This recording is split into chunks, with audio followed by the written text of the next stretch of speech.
আপকি আদালতে আসামের মুখ্যমন্ত্রী হেমন্ত বিশ্ব শর্মার উপর অভিযোগ হলো যে উনি আদৌ ধর্মনিরপেক্ষ নন। হেমন্ত বাবু, আসামের একজন বড় নেতা হলেন বদরুদ্দিন আজমল সাহেব। উনি বলেন যে হেমন্ত বিশ্ব শর্মা মুসলমানদের শত্রু। সকালে ঘুম থেকে উঠে সবার আগে চিন্তা করেন আর ছক করেন যে মুসলমানদের কি করে সমস্যায় ফেলা যায়। দেখুন, আমি তো কোনো অ্যান্টি মুসলিম নই, আর মুসলিম বিরোধী হওয়াও উচিত নয়, কিন্তু আমি নিজে একজন গৌরববান হিন্দু। আমি যে হিন্দু সেটা আমার গৌরব।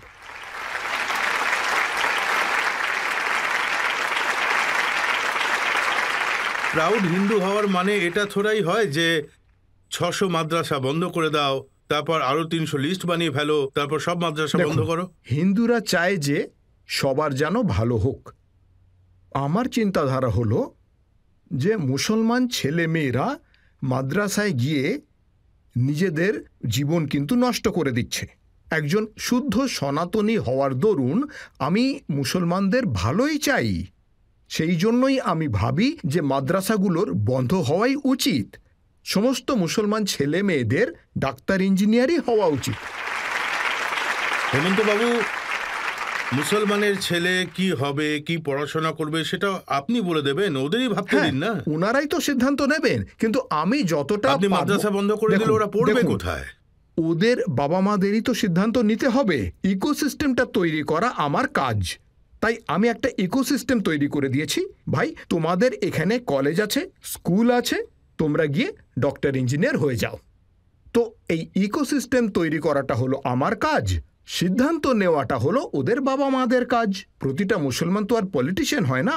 এমন তো নয় যে মাদ্রাসায় যেসব ছেলেমেয়েরা পড়ে তারা কখনো ডাক্তার ইঞ্জিনিয়ার হয় না। হয় না, কোথায় হয়? আপনি ইদানিংকালে রিসেন্ট পিরিয়ডে আপনি কাউকে দেখেছেন যে কেউ মাদ্রাসায় পড়ে হয়েছে? ওয়েসি সাহেবের কথাগুলো শুনছিলাম, উনি বলছেন যে ওয়েসি বাবুকে আপনি মুসলমান সমাজের রিপ্রেজেন্টেটিভ ভাববেন না। উনি তো যেখানেই যান সেখানকার মুসলমানরা বিশেষ করে ওনাকেই ভোট দেয় না। উনি বলছেন যে হেমন্ত বিশ্ব শর্মা বাবু স্কুলে ঠিকমতো ইতিহাস পড়েননি। যে সমস্ত মাদ্রাসাগুলো রয়েছে তাতে যারা পড়ান তারা ইংরেজদের বিরুদ্ধে লড়াই চালিয়েছেন, শহীদ হয়েছেন। ইংরেজদের বিরুদ্ধে কারা লড়েছে মানে সেটা নিয়ে তো কোনো আপত্তির ব্যাপার নেই, কিন্তু মাদ্রাসায় পড়াশোনা করে বহু মানুষ হিংস্র বোমাবাজ তৈরি হয়েছে, আল কায়দাতেও জয়েন করেছে। তাই হিস্ট্রির যে পজিটিভ দিকটা রয়েছে সেটা তুলে ধরবেন না। History represents both positivity and negativity, আর তার অ্যাভারেজটা আপনি নিয়ে দেখুন। রিসেন্ট গত 30 বছরের মধ্যে যদি দেখেন তাহলে কোন মাদ্রাসা থেকে এমন কোনো মহাপুরুষ তৈরি হয়েছে যে ভারতের উন্নতির জন্য কাজ করছে বলুন, যে নিজের কমিউনিটির ওপরে উঠে হিউম্যানিটির জন্য কাজ করছে বলুন? আমি তো কাউকে দেখিনি, কখনো শুনিনি। খারাপ হয়েছে সেটাও আমি বলছি না। মাদ্রাসায় পড়ার মানে হলো যে তুমি একজন আতঙ্কবাদী তৈরি হবে, আমি এটা বলছি না। কিন্তু আমার পয়েন্ট এটা হলো যে মাদ্রাসায় পড়াশোনা করার পর আপনার জেনারেল এডুকেশনের পথ বন্ধ হয়ে যায়। আপনি মাদ্রাসায় নিয়ে যাবেন না। কোরআন শরীফের জ্ঞানেরও প্রয়োজন যদি আপনি মুসলমান হন, ইসলাম ফলো করেন। বাড়িতে পড়াশোনা করান, মসজিদের ইকোসিস্টেমে আপনি পড়াশোনা করান, কিন্তু ছেলে মেয়েদের প্রফেসর, ইঞ্জিনিয়ার, ডাক্তার হওয়ার সুযোগটা করে দিন। You may be his her biological parents, কিন্তু আপনারা কি করে তাদের জীবনের দরজা বন্ধ করে দিচ্ছেন? 16 বছরের পর যদি তাদের মনে হয় যে আমাকে থিওলজিক্যাল স্কলার হতে হবে, ওরা মাদ্রাসায় পড়াশোনা করবে, কিন্তু ছোটবেলায় মাদ্রাসায় পড়াবেন না। Keep his options open. দেখুন, আপনি বলেছেন যে আপনি ওদের মানে স্টুডেন্টদের ভালো চান, আর এমন ভালো চান যে যারা মাদ্রাসায় পড়ায় তাদের জন্য আইন জারি করবেন যে তাদের পুলিশ স্টেশনে রিপোর্ট করতে হবে। দেখুন, সেইটা একটা সিচুয়েশনের উপর নির্ভর করে। আপাতত আসামে আল কায়দার যত মডিউল ধরা পড়েছে মোটামুটি 54টা মডিউল, এবং এই 54টা মডিউলের মধ্যে বেশিরভাগ টিচার্সরাই আসামের বাইরে থেকে আসেন। ঠিক আছে, ইনভলভমেন্টটা ওদেরই। কিন্তু সেই কারণেই আমি মাদ্রাসা কমিটিকে বলেছি যে বাইরে থেকে যারাই আসেন তাদের নাম থানায় রেজিস্টার করিয়ে দিন, তাহলেই বোঝা যাবে যে বাইরের রাজ্য থেকে আসা টিচার্সদের চরিত্র কেমন। আর বাংলাদেশ থেকেও বহু সিটিজেন আসে মাদ্রাসায় কাজ করার জন্য, ঠিক আছে? তো এর ফলে কি হয়, আল কায়েদার মডিউল ডেভেলপ হয় আর গোটা সমাজের নামে বদনাম রটে। সেই কারণেই unlike the impression in outside Assam, আসামে আমরা সমাজের সাথে মানে কমিউনিটির সাথে সমস্ত কথাবার্তা বলেই এই ধরনের সিদ্ধান্ত আমরা নিই। আর সেই জন্যই আসামে কোনো রকম কমিউনাল প্রবলেম বা সমস্যা নেই। মুসলমানরাও আমার কথা শুনে কাজ করে আর আমিও তাদের সমান সমান সম্মান দিই, রেসপেক্ট দিই। ওদের রেসপেক্ট করবেন কিন্তু স্বাধীনতা দেবেন না। আপনি বলেন যে ওদের 4-4টে বিয়ে নিয়ে আপনার আপত্তি আছে। ভীষণই আপত্তি আছে, খুবই আপত্তি করি। আমার মেয়েকে, আমার বা আপনার মেয়েকে কি এমন ব্যক্তির সাথে বিয়ে দেওয়া উচিত যার অলরেডি 3-3টে বউ রয়েছে? দেখুন, যে কাজটা আমি আমার মেয়ের সাথে করব না, সেই কাজটা মুসলমান মেয়েদের সাথেও কিন্তু হওয়া উচিত নয়। কিন্তু আপনি তো ওদের আটকাতে পারবেন না, এটা তো ওদের স্ব ইচ্ছা, ওদের সমাজে এটা অ্যালাউড, কথা বলবেন ইসলামে না, অ্যালাউড। এরকম কথা বলবেন না। এই দেশে এমন এক অ্যাপিজমেন্টের মানে তুষ্টিকরণের কারণ দেখিয়ে দেওয়া হয় যে তার ফলে সেটাকে আটকানো যায় না। আমি কিন্তু আটকে দেখিয়ে দেব। দেখুন, আমি এটা বন্ধ করবই by the force of law. কারণ সুপ্রিম কোর্ট আর হাইকোর্টের তরফ থেকে বারবার বলা হয়েছে যে আইনে, ভারতের সংবিধানের ডিরেক্টলি প্রিন্সিপালে বলা হয়েছে যে যে আপনারা ইউনিফর্ম সিভিল কোডটা বানান। কংগ্রেস মানুষের মাথায় এটা ঢুকিয়ে দিয়েছে যে মুসলিম পার্সোনাল লকে রিফাইন করা যাবেই না। Indian constitution directs, not advise. Indian Constitution directs all political people, including the people of government, to work and to bring reform in Muslim personal law. এটা হলো আমাদের কর্তব্য, হেমন্তবাবু, এটা যখন আমাদের ইউনিফর্ম সিভিল রেসপন্সিবিলিটি। কোড হবে তখন দেখা যাবে, কিন্তু এখন তো ওদের ইসলামে এটা অ্যালাউড যে ওরা যখন হবে 4টে তখন বিয়ে হবে, মানে করবে কি করবে আমাদের না। করতে হবে। जब मियाँ बीवी राजी तो क्या करेगा काजी? আরে মিয়া বিবি কি এভাবে আদৌ রাজি হয় নাকি? বিবিকে তো জবরদস্তি রাজি করানো হয়, তাই নয় কি? Because of some kind of reason. আপনি এটা বলতে পারেন যে মেয়েদের জন্য কি এটা অপমানজনক নয়? আপনার স্বামী হলো 70 বছরের আর তার বউ হলো কি 28 বছরের বা 24 বছরের একটি মেয়ে। এটা তো ওদের সমাজের এইটাই আপনি ব্যাপার। ভুল কথা আপনি কেন বলছেন। আচ্ছা, ওরা কি আমাদের ভোট দেয় না? আপনাকে ভোট দেয় না? মানে আমাদের মানে হিন্দুদের না, মানে আমাদের মানে ওরা কি কোনো মিনিস্টারকে ভোট দেয় না নাকি? আপনারা এই যে দুটো সোসাইটি ভাগাভাগি করে রেখেছেন যে ওদের কাজ ওদের করতে দিন। আরে বাবা, ওরাও তো এই ভারতবর্ষেরই মানুষ। ইন্ডিয়াতে দুটো আলাদা আপনি সমাজ এমন নেই। সব কাজ করছেন, আপনি বাল্য বিবাহের বিরোধিতা করছেন, আর আজমল সাহেব বলছেন যে এতে 90% যত মুসলিম তরুণ সমাজ আছে তাদের উপর যদি কেস হবে। আপনি চাইল্ড ম্যারেজে সম্মতি দেন তাহলে 99%ও হয়ে যাবে। দেখুন, যেটা আইন, সেই আইনকে যদি আপনি ভঙ্গ করেন, মানে যদি হিন্দুরাও ভঙ্গ করে তাহলে হিন্দুরাও অ্যারেস্ট হবে, মুসলমানরা ভঙ্গ করলে মুসলমান অ্যারেস্ট হবে। অ্যারেস্ট তো করা হচ্ছে সিটিজেন হিসেবে, রিলিজিয়ন তো আমরা দেখছি না।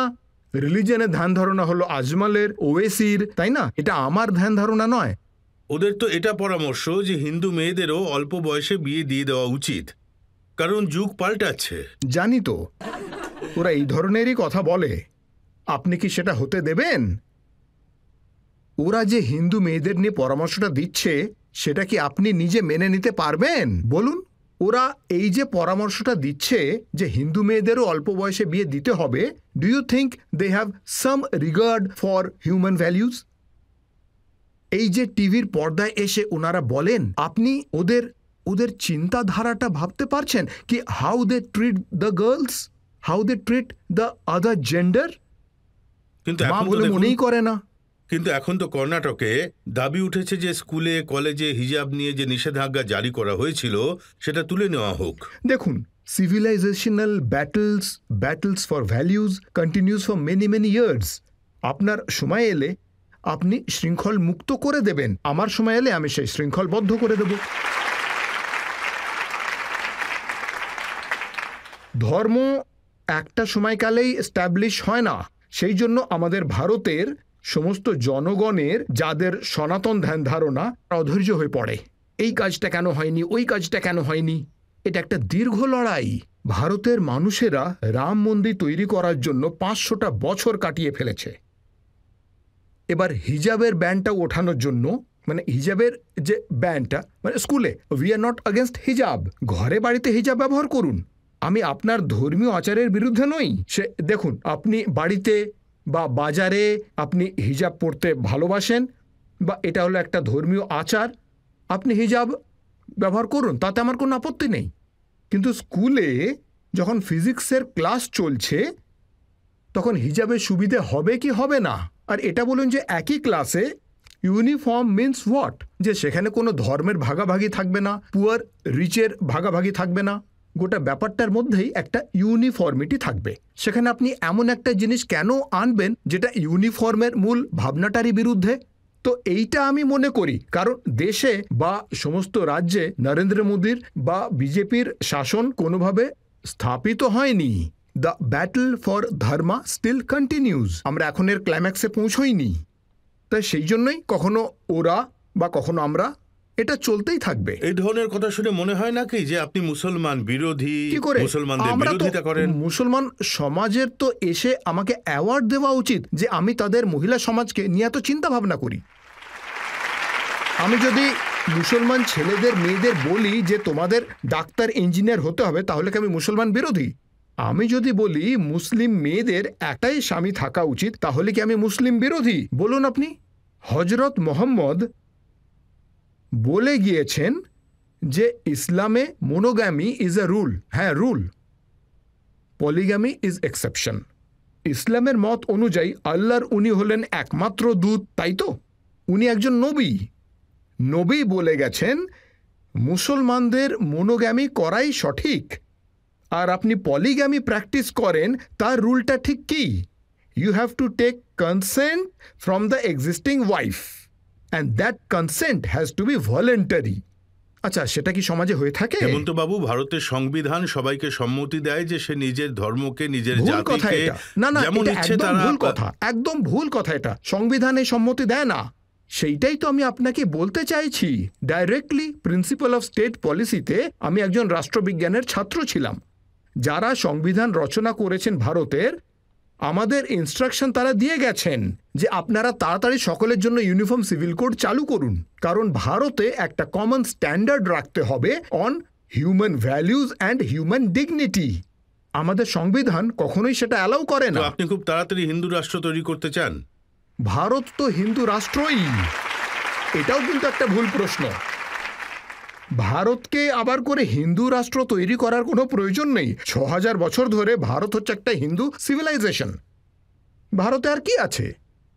ভারতের প্রত্যেকটি বাড়িতে, প্রত্যেকটি কোণায়, সব দিকে, প্রত্যেকটি গাছে, সবেতে হিন্দুই তো রয়েছে। 6000 বছর ধরে তো আমরা হিন্দুই। আমাদের পলিটিশিয়ানরা বলে যে হিন্দু রাষ্ট্র বানাতে হবে। আরে ভাই, আমরা 6000 বছর ধরে হিন্দুই তো রয়েছি। যতদিন চাঁদ সূর্য থাকবে ততদিন ভারতে হিন্দু সিভিলাইজেশনই থাকবে। আমাকে আলাদা করে তৈরি করতে হবে না।